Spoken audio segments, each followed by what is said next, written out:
요즘 이런 밤이 있으셨나요? 다들 잠든 깊은 새벽 문득 혼자 눈이 떠집니다.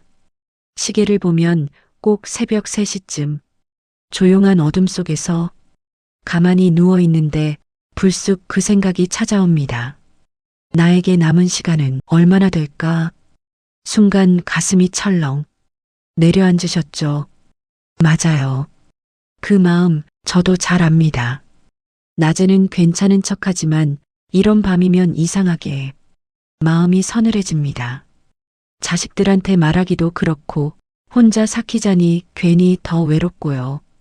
이불을 끌어덮어도 그 서늘함은 좀처럼 가시질 않습니다. 밤새 뒤척이다. 창밖이 부옇게 밝아올 때쯤 겨우 눈을 붙이고 아침이면 또 아무렇지 않은 듯 하루를 여십니다. 그 마음을 누구에게도 들키지 않고 말이지요. 그런데 오늘은 조금 다른 이야기를 드리고 싶어요. 우리가 그토록 피하고 싶었던 바로 그 생각이 사실은요, 오늘 하루를 가장 따뜻하게 만들어주는 뜻밖의 위로가 될 수 있다는 이야기입니다. 믿기지 않으시죠? 저도 처음엔 그랬으니까요.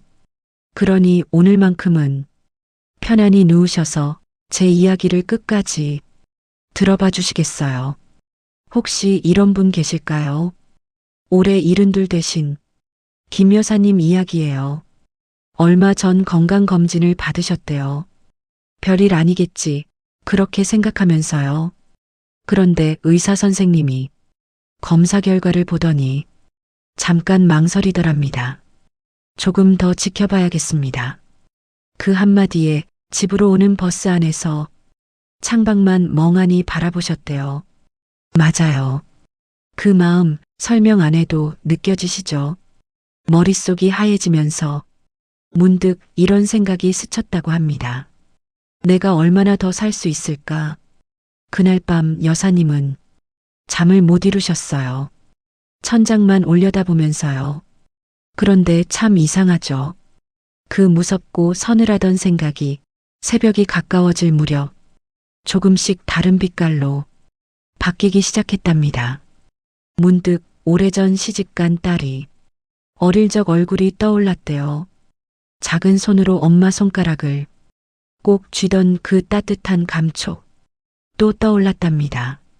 먼저 떠난 남편과 신혼 때 단칸방에서 라면 하나 나눠 먹으며 깔깔 웃던 밤, 그렇게 하나둘 지나온 날들이 영화처럼 흘러가는데 이상하게도 눈물이 나면서 입가엔 옅은 미소가 번지더랍니다. 아, 내가 참 많이도 사랑받고 살았구나. 그 생각이 들었대요.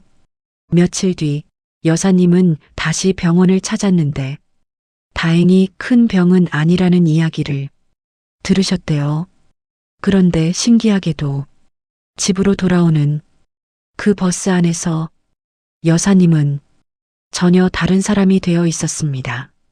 똑같은 창밖 풍경인데 가로수도 지나가는 사람들도 저무는 노을마저 어쩜 그리 곱던지요.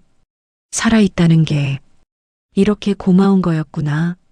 여사님은 그날을 잊지 못한다고 하셨습니다. 여러분은 어떠세요? 혹시 지금 이 순간 문득 떠오르는 얼굴 하나 있으신가요? 그런데 이런 분도 계셨어요. 올해 76 박 어르신 이야기입니다. 이분은 3년 전 평생을 함께한 아내를 먼저 떠나보내셨어요. 그 후로 밤이 가장 견디기 힘드셨대요. 텅 빈 옆자리, 식어버린 방 한 칸. 처음엔 나도 어서 따라가야지. 그 생각만 하셨답니다. 그런데 어느 날 손녀가 그림 한 장을 쥐어주더래요. 삐뚤빼뚤한 글씨로 할아버지 사랑해요. 그 한 장을 냉장고에 붙여놓고 매일 아침 바라보는데 신기하게도 하루만 더 살아볼까? 그 마음이 조금씩 자라더랍니다. 박 어르신이 저한테 이런 말씀을 하셨어요. 끝을 생각하니까 오히려 남은 사람들이 더 또렷이 보이더라고. 맞아요. 김 여사님도 박 어르신도 다르지 않았어요. 그 무섭던 생각 끝에는 늘 사람이 있었습니다. 가만히 생각해 보면 여러분 마음속에도 분명 그런 얼굴 하나쯤은 자리하고 있을 거예요. 오늘 아침 무심히 스쳐 지나간 가족의 얼굴, 오래 연락 못한 친구의 목소리, 먼저 떠난 그리운 누군가. 그 얼굴들이 있어 우리는 아직 살아갈 이유가 있는 거예요. 제가 이 채널을 하면서 참 많은 사연을 받습니다. 그 중에 유독 마음에 오래 남은 편지가 하나 있어요. 여든이 넘으신 어느 어르신이 보내주신 짧은 글이었습니다. 나는 이제 죽는 게 무섭지 않소? 다만 한 가지, 손주 녀석 장가가는 모습, 그것만은 보고 싶구려. 이 한 줄을 읽는데 저도 모르게 한참을 멍하니 앉아 있었습니다. 맞아요. 우리가 정말 무서운 건 죽음 그 자체가 아닐지도 모릅니다. 아직 다 전하지 못한 마음, 아직 못다한 말, 그게 마음에 걸려서 서늘했던 건지도 모르겠어요. 그러고 보면 새벽에 잠 못 이루며 가슴 철렁 내려앉던 그 순간도 어쩌면 아직 사랑할 사람이 남아있다는 조용한 신호였는지도 모릅니다. 그렇게 생각하니 조금은 마음이 놓이지 않으시나요? 그런데 여기서 한 가지 꼭 짚고 넘어가고 싶은 게 있어요. 우리가 이 생각 앞에서 왜 그토록 가슴이 내려앉았는지 그 진짜 이유는 따로 있거든요. 그 이야기를 지금부터 조금 더 깊이 나눠볼까 합니다. 자, 그럼 이쯤에서 조금 이상한 질문을 하나 드려볼게요. 우리는 정말 죽음 그 자체가 무서운 걸까요? 곰곰이 생각해보면 조금 다릅니다. 우리가 잠든 동안엔 아무것도 느끼지 못하잖아요. 깊이 잠들었을 때 무섭다거나 아프다거나 그런 게 없죠. 그런데도 왜 그 생각만 하면 이렇게 가슴이 서늘해질까요? 심리학에서는 이걸 이렇게 설명합니다. 우리가 정말 두려워하는 건 끝 그 자체가 아니라 끝나기 전에 일어날 일들이라고요. 무슨 말이냐면요. 홀로 남겨질까봐 두렵고 누군가에게 짐이 될까봐 겁이 나고 아직 정리하지 못한 마음 때문에 불안한 겁니다. 맞아요. 가만히 들여다보면 진짜 무서운 건 죽음이 아니라 외로움이었던 거예요. 그리고 또 하나, 내가 살아온 삶이 혹시 의미가 없었으면 어쩌나 하는 조용한 두려움, 이게 사실 가장 깊은 곳에 숨어 있는 마음입니다. 그런데 말이지요. 이 두려움은 사실 아주 자연스러운 감정입니다. 평생을 성실하게 누군가를 위해 열심히 살아오신 분일수록 내가 잘 살았나 하고 더 많이 돌아보게 되거든요. 그러니 그 마음이 든다는 건 여러분이 그만큼 진지하게 삶을 살아왔다는 증거이기도 합니다. 심리학자 에릭 에릭슨은 인생의 마지막 시기를 이렇게 표현했습니다. 통합대 절망, 조금 어렵죠? 쉽게 풀어드릴게요. 지나온 삶을 돌아보며 그래도 괜찮았어, 후회 없어라고 받아들이면 마음에 평온이 오고, 반대로 내 인생은 대체 뭐였나 하고 자꾸 곱씹으면 절망과 불안이 찾아온다는 거예요. 그러니까 새벽에 밀려오던 그 서늘함은 사실 내 삶을 어떻게 받아들일까 라는 마음의 숙제였던 셈입니다. 그런데 여기서 참 많은 어르신들이 오해를 하세요. 잘 산 인생이란 뭔가 대단한 걸 남긴 삶이다.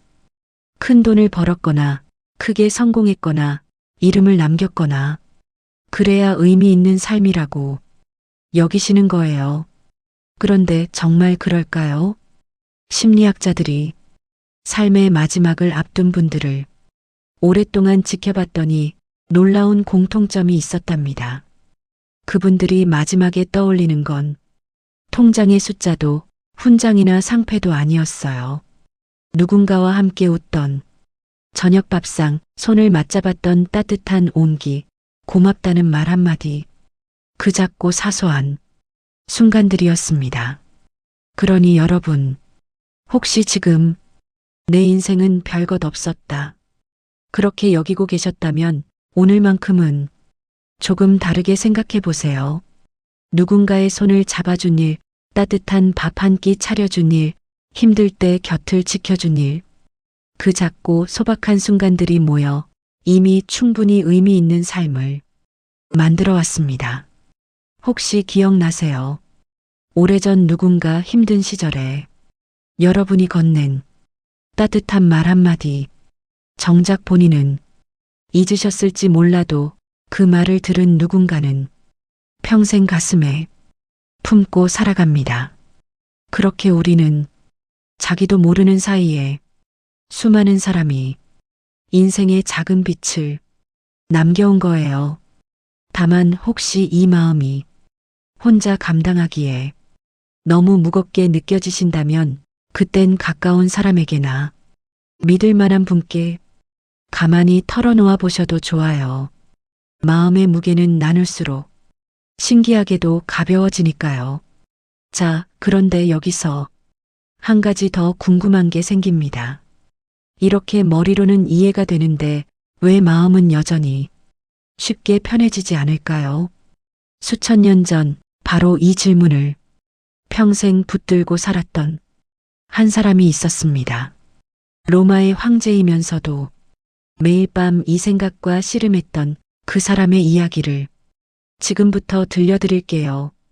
지금으로부터 약 1800년 전 로마라는 거대한 제국이 있었습니다. 그 제국의 황제 마르쿠스 아우렐리우스, 세상의 모든 것을 가진 사람이었죠. 권력도 부도 명예도 부족할 게 하나도 없는 자리였습니다. 그런데 참 신기하게도 이 황제는 매일 밤 조용히 혼자 앉아 어떤 생각을 했습니다. 바로 죽음에 대한 생각이었어요. 전쟁터의 천막 안에서 촛불 하나 밝혀놓고 그는 이렇게 적었습니다. 언젠가 끝이 온다는 것을 날마다 기억하라. 조금 섬뜩하게 들리시나요? 그런데 그가 이 생각을 한 건 겁을 먹기 위해서가 아니었습니다. 오히려 정반대였어요. 끝을 기억할수록 오늘 하루를 더 정성껏 살게 되더라는 겁니다. 그는 이런 말도 남겼어요. 마치 오늘이 마지막인 것처럼 행동하라. 그러면 사소한 일에 화내지 않고 미워하지 않고 지금 곁에 있는 사람을 더 귀하게 여기게 된다. 맞아요. 생각해보면 우리도 그렇지 않습니까? 영원히 살 것처럼 여길 때는 오히려 하루하루를 아무렇게나 흘려보냅니다. 내일도 있고 모레도 있으니까요. 미루고 또 미루죠. 다음에 연락하지 뭐. 나중에 가보면 되지. 그러다 문득 소중한 것들을 놓쳐버리곤 합니다. 그런데 끝이 있다는 걸 가만히 받아들이면 신기한 일이 벌어집니다. 오늘 마신 따뜻한 차 한 잔이 새삼 고맙고 창밖으로 드는 햇살 한 줌이 유난히 눈부시게 느껴지는 거예요. 생각해 보세요.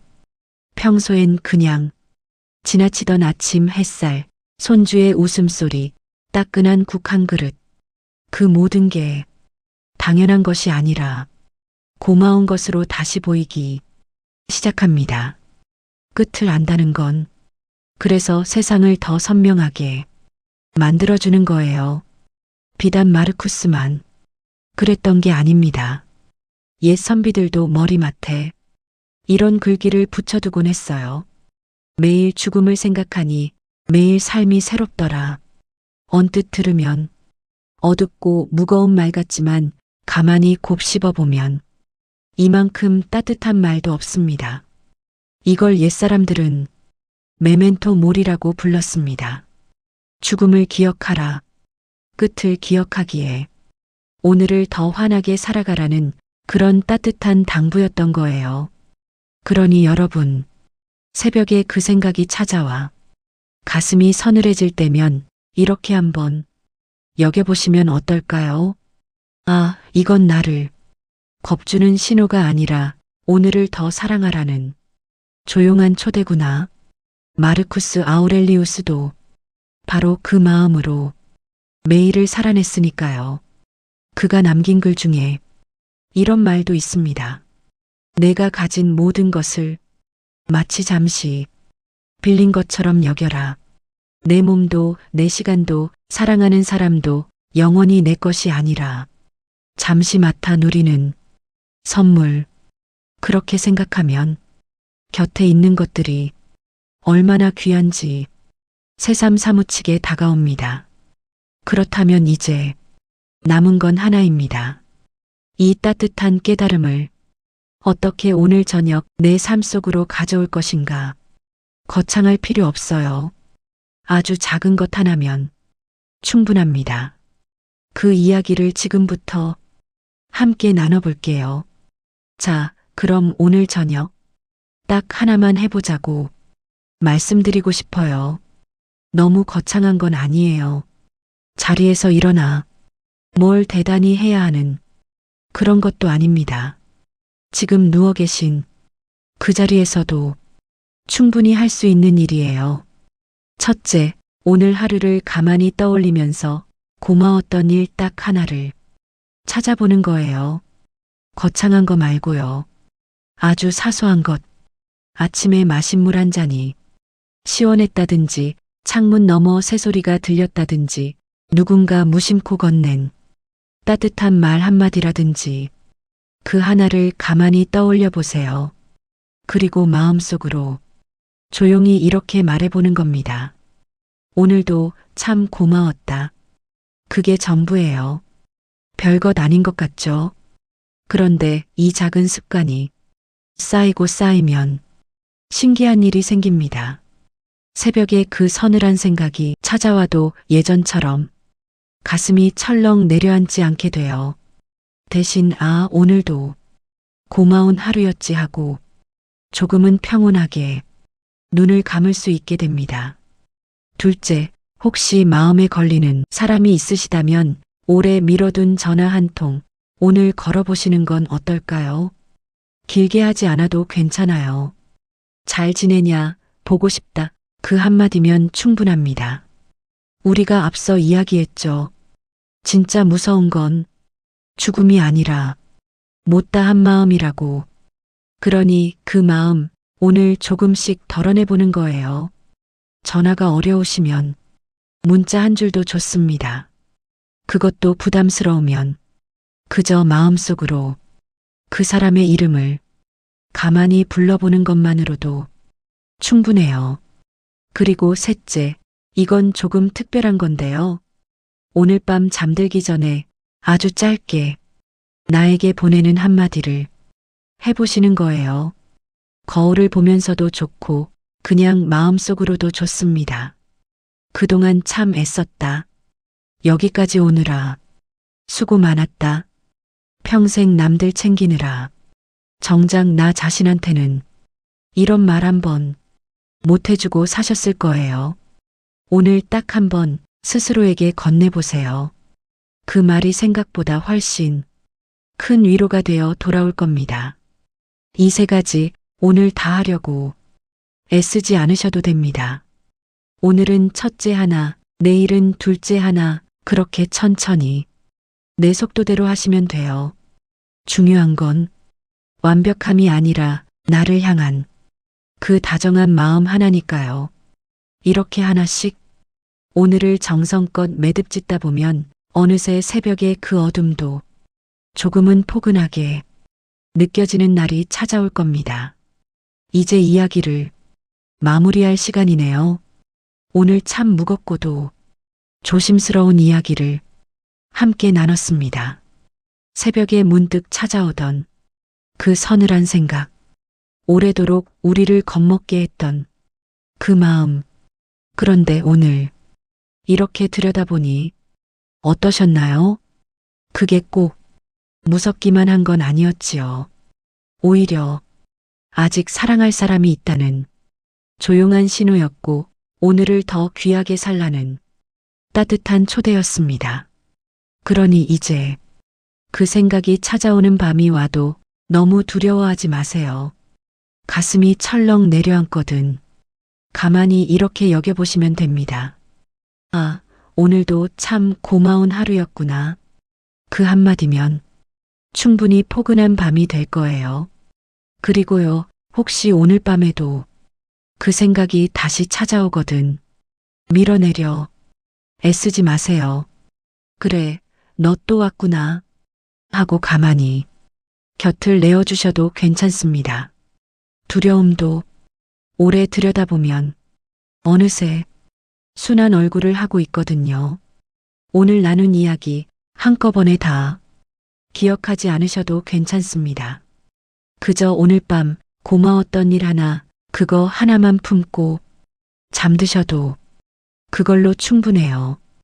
여기까지 들어주신 당신께 진심으로 감사드립니다. 이 긴 이야기를 끝까지 함께 해주셨다는 건 그만큼 당신의 마음이 따뜻하고 단단하다는 증거니까요. 오늘 밤은 부디 편안히 잠드시길 바랍니다. 내일 아침엔 또 한 번의 고마운 하루가 당신을 기다리고 있을 테니까요. 혹시 오늘 이야기가 마음 한켠에 작은 위로가 되셨다면 아래 구독과 좋아요로 살며시 마음을 남겨주세요. 그 작은 손길 하나가 저에게는 다음 이야기를 정성껏 준비할 큰 힘이 된답니다. 그리고 언제든 마음이 서늘한 밤이 오거든 이 자리로 다시 찾아와 주세요. 달빛 마음 곳간은 늘 이곳에서 당신을 기다리고 있겠습니다. 오늘도 참 수고 많으셨어요. 편안한 밤 되세요.